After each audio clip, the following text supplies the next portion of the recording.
Hello friends, Happy New Year! I hope your holiday season has been wonderful.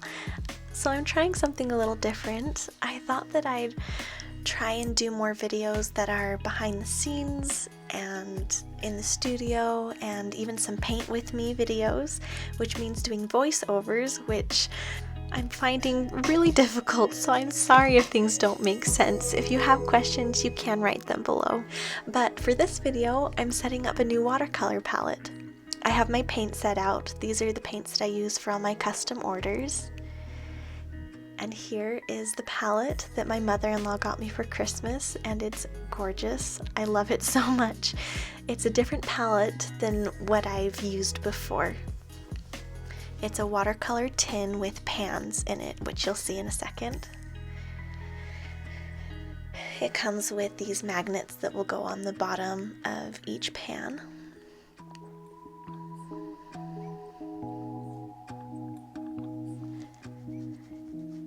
And there they are. There are 40 pans. I only have 20 watercolor, different colors, so I'll only be using 20 of them.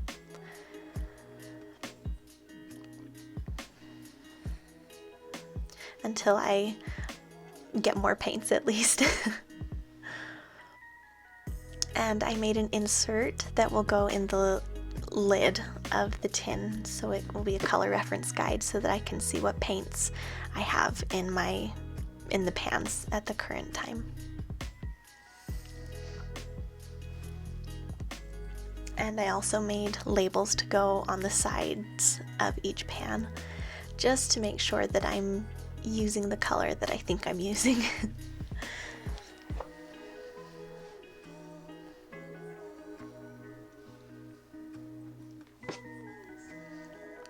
Oh, and this is another watercolor palette that my mom got me for Christmas. It's so gorgeous too. I'm so excited to use it. I thought maybe I'd do a paint with me video later using these two new palettes.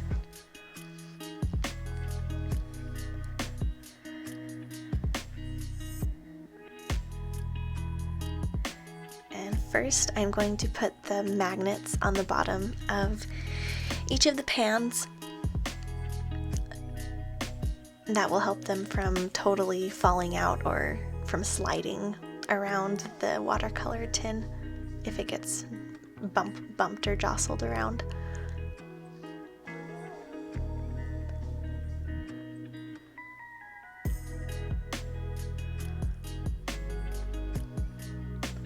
I will say these magnets aren't the strongest of magnets that I'm sure are out there. But maybe that's a good thing, otherwise it would be super hard to get the pans out of the tin.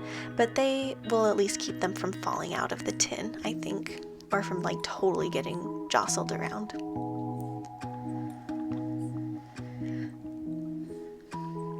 Oh, this is my old watercolor palette, which I have loved using. It's great. I'll probably still use it, at least until I've used up all the paint on it. But this type of setup makes it really difficult to add new colors in, because each color has its own place.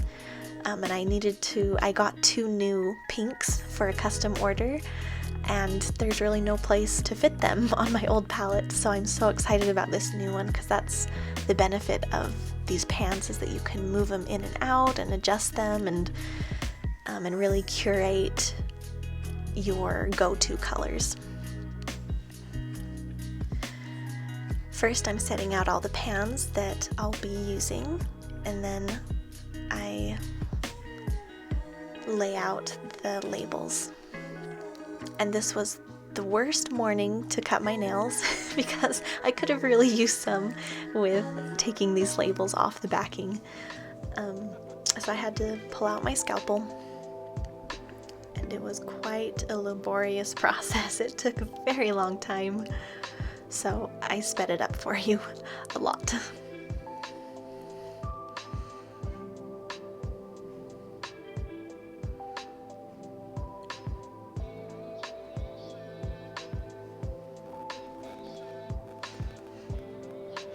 And like I said, I'm only using 20 of the 40 pans available. I think the whole watercolor set that I'm using from Winsor & Newton has 108 colors in it, so I've got a long way to go, but I have at least the basic colors that I can mix what I need from.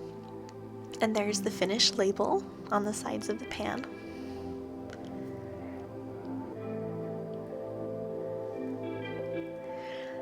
And now is the fun part, filling the pans with the watercolor paints.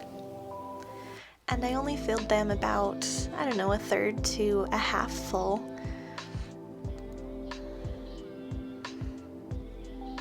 And I love these paints. I think I said before, these are the paints that I use for all of my custom orders. It's Winsor & Newton's Professional Series watercolors, and I love them.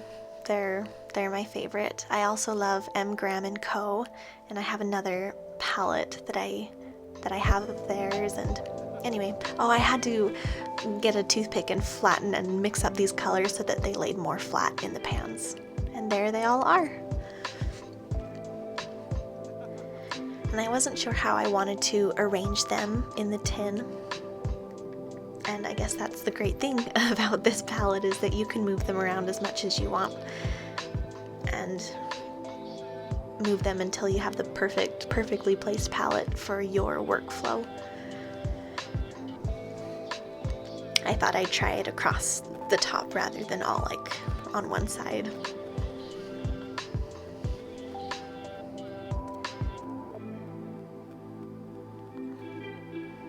And now making the color key guide, just so it's a quick reference that'll be in the lid of the tin so that I can quickly see what colors are where.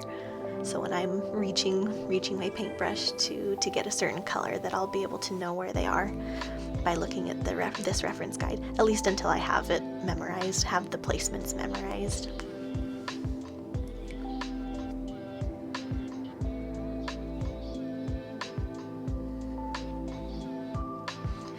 Looking at this, I think I need more greens. For how much I love green, the color green is my favorite. For how much I love it, I really don't have that many green colors. And for how much I don't actually love pinks, it seems like I have more pinks than I would think. But anyway, there's the painted in squares, and now I'm taking off the tape, which I realize that if I ever get another tube or of paint, that I'll need to retape it and color in a new square, or I might end up just making a whole new reference guide.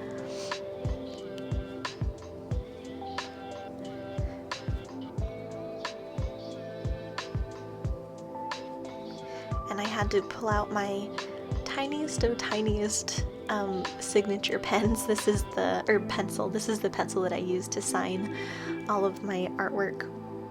It's very tiny. I think it's 0.02. Anyway, it's super small, but I needed it that small because the reference card didn't leave much room for the names. But there you go. And speaking of that pencil, I either have or am going to write a blog post with links to all of my favorite art materials, including this palette and my paints and the tiny pencil that I use for signatures and my paintbrushes if I can find them. Anyway, so I thought that would be a fun little reference guide for you guys. So I'll put a link down below, and that'll take you to my website, and you can just see all of my favorite art materials and what I use to make my paintings. But I think that is everything. Thank you so much for watching this video. I'll try and make more of these. I think they're kind of fun. But I will see you in the next one.